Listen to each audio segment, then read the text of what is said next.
Hi dears, എല്ലാവർക്കും പുതിയൊരു വീഡിയോയിലേക്ക് സ്വാഗതം. അപ്പൊ കർക്കിടക മാസമാണ്, ഹെൽത്ത് ഒക്കെ കൂടുതൽ ശ്രദ്ധിക്കേണ്ട ഒരു ടൈമാണ്. അതുകൊണ്ട് തന്നെ നമ്മൾ ഇന്ന് ഉണ്ടാക്കുന്നത് പത്തില തോരനാണ്. അപ്പൊ പത്തില തോരൻ എന്താന്നൊക്കെ അറിയാത്ത കുറെ പേർക്ക് ഉണ്ടാവും. അപ്പൊ അവർക്കൊക്കെ ഈ ഒരു വീഡിയോ ഉപകാരപ്പെടുമെന്ന് ഞാൻ വിശ്വസിക്കുകയാണ്. അപ്പൊ പത്തില തോരനില് 10 ഇലകൾ നിർബന്ധമായിട്ട് എടുക്കണമെന്ന് ഒരു റൂളും ഇല്ല. അതുപോലെ തന്നെ 10 കൂടുതൽ ഇലകൾ നമുക്ക് എടുക്കാം.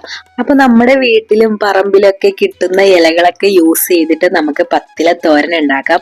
അതുകൊണ്ട് തന്നെ നമ്മൾ ഇലകളൊക്കെ പറിക്കാൻ വേണ്ടി പറമ്പിലേക്ക് വന്നതാണ്.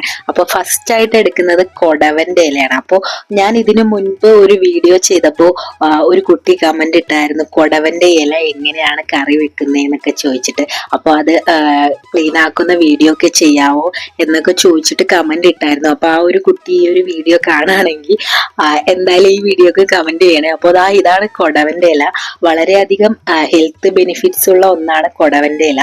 അപ്പോൾ ഇത് നന്നാക്കാനും പറിച്ചെടുക്കാനൊന്നും വലിയ പാടൊന്നുമില്ല. അത് ഈ ഒരു ചെറിയ ഇലയാണിത്. അപ്പോൾ ഇത് അരിയുന്ന വീഡിയോ ഒക്കെ നമ്മൾ കാണിക്കുന്നുണ്ട്. അപ്പോൾ ഇതിങ്ങനെ ചെറുതായിട്ട് നുള്ളി എടുക്കുകയാണ് ചെയ്യുന്നത് കേട്ടോ. അപ്പോൾ ഇതാണ് നമ്മൾ ഈ ഒരു 10 ഇലയിൽ ഫസ്റ്റ് ആയിട്ട് യൂസ് ചെയ്യുന്നത്.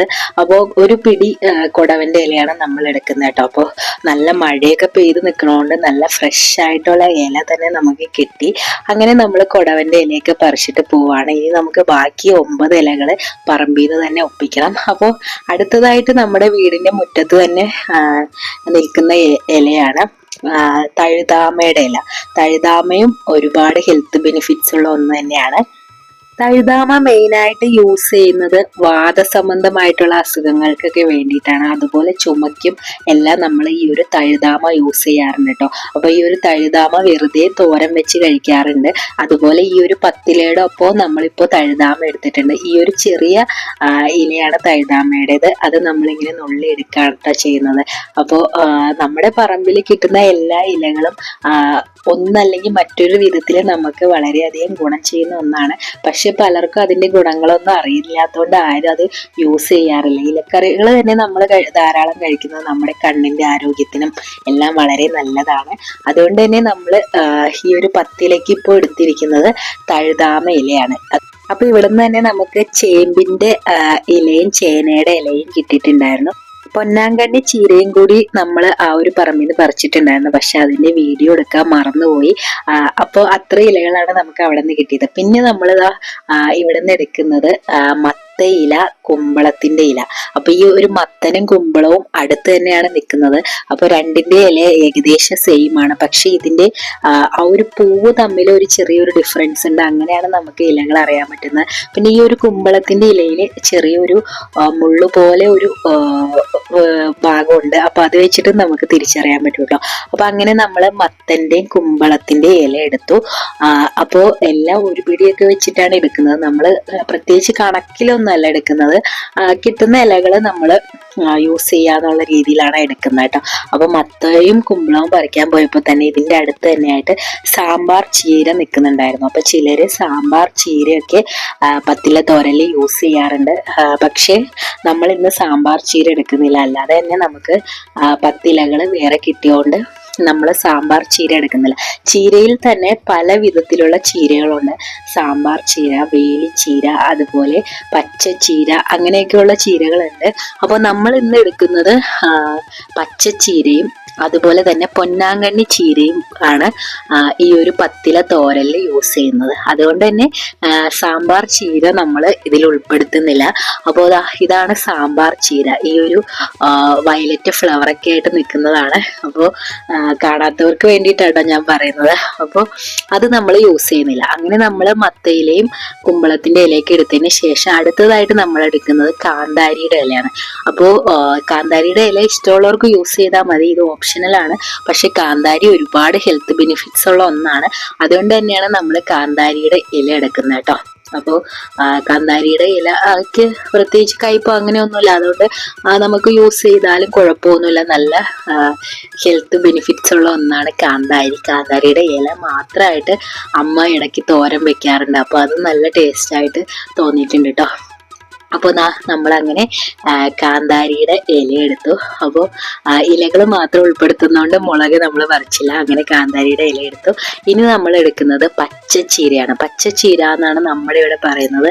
അപ്പോൾ ഇതിനെ വെള്ളച്ചീര അങ്ങനെയൊക്കെ പറയുന്നവരുണ്ട്. ഓരോ നാട്ടിലും ഈ ഒരു ഇലകൾക്കൊക്കെ വേറെ പേരായിരിക്കും. അപ്പോൾ നിങ്ങളുടെ നാട്ടിലെ ഈ ഒരു ഇലകൾക്കൊക്കെ എന്താ പേരെന്ന് ഈ ഒരു വീഡിയോക്ക് താഴെ കമന്റ് ചെയ്യണേ.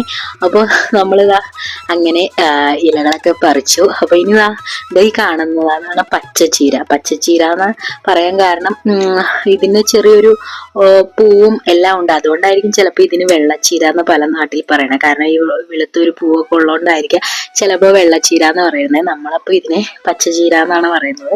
അങ്ങനെ അതിൻ്റെ ഇലയും എടുത്തിട്ടുണ്ടായിരുന്നു. അപ്പോൾ അങ്ങനെ നമുക്ക് ആവശ്യമുള്ള ഇലകളൊക്കെ നമ്മുടെ പറമ്പിൽ തന്നെ ഉള്ളതുകൊണ്ട് നമുക്ക് പത്തില തോരന് ആവശ്യമായിട്ടുള്ള ഇലകളൊക്കെ കിട്ടി. അപ്പോൾ ഇതിൽ മെയിനായിട്ട് ആവശ്യമുള്ള ഒന്നായിരുന്നു പയറിന്റെ ഇല. പക്ഷെ നമ്മുടെ പറമ്പിൽ പയറിന്റെ ഇല മാത്രം കിട്ടിയില്ല. അതുകൊണ്ട് നമുക്ക് പയറിന്റെ ഇല ഈ ഒരു തോരനിൽ ഉൾപ്പെടുത്താൻ കഴിഞ്ഞില്ല. പക്ഷെ ഏറെ ഹെൽത്ത് ബെനിഫിറ്റ്സ് ഉള്ള ഒന്നായിരുന്നു കേട്ടോ പയറിന്റെ ഇല.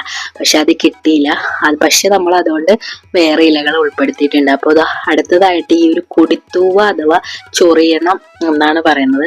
അപ്പൊ ഈ ഒരു ചൊറിയണം പറിക്കുമ്പോൾ പ്രത്യേകമായിട്ട് ശ്രദ്ധിക്കണം. ചെറിയൊരു ചൊറിച്ചിൽ ഉണ്ടാവാൻ സാധ്യതയുണ്ട്. പക്ഷെ വേവിച്ച് വരുമ്പോൾ നമുക്ക് ആ ഒരു ചൊറിച്ചിലൊന്നും ഫീൽ ചെയ്യില്ല കേട്ടോ. അങ്ങനെ നമുക്ക് 10 ഇലകളും കിട്ടി. അപ്പോൾ ഏതൊക്കെയാണ് ആ 10 ഇലകളെന്ന് നോക്കിയാലോ. മത്ത, കുമ്പളം, കാന്താരി, പച്ചച്ചീര, അതുപോലെ തഴുതാമ ഇല, ചേന, ചേമ്പ്, പിന്നെന്താ ചൊറിയണം, കൊടവൻ, പൊന്നാങ്കണ്ണി ചീര. അപ്പൊ ഇത്രയും 10 ഇലകളാണ് നമ്മൾ എടുത്തിട്ടുള്ളത്. അപ്പോൾ ഈ ഒരു ഇലകളൊക്കെ എടുക്കുമ്പോൾ ഇതിന് താഴ്വശത്തായിട്ട് പുഴുവൊക്കെ ഉണ്ടോ എന്ന് നോക്കിയിട്ട് വേണം എടുക്കാനായിട്ട്. ഇലകളുടെ ആ ഒരു മറുഭാഗത്തായിട്ട് ചിലപ്പോൾ പുഴുവൊക്കെ ഉള്ള ഇലകൾ ഉണ്ടാവും. അപ്പോൾ അതൊക്കെ കളഞ്ഞിട്ട് വേണം എടുക്കാനായിട്ട്. അപ്പോൾ മഴയൊക്കെ പെയ്തുകൊണ്ട് എല്ലാം നല്ല ഫ്രഷ് ഇലകൾ തന്നെയാണ് നമുക്ക് കിട്ടിയത്. അപ്പോൾ ഇതൊക്കെ നന്നായിട്ട് കഴുകി വൃത്തിയാക്കിയതിന് ശേഷം അരിഞ്ഞെടുക്കാം.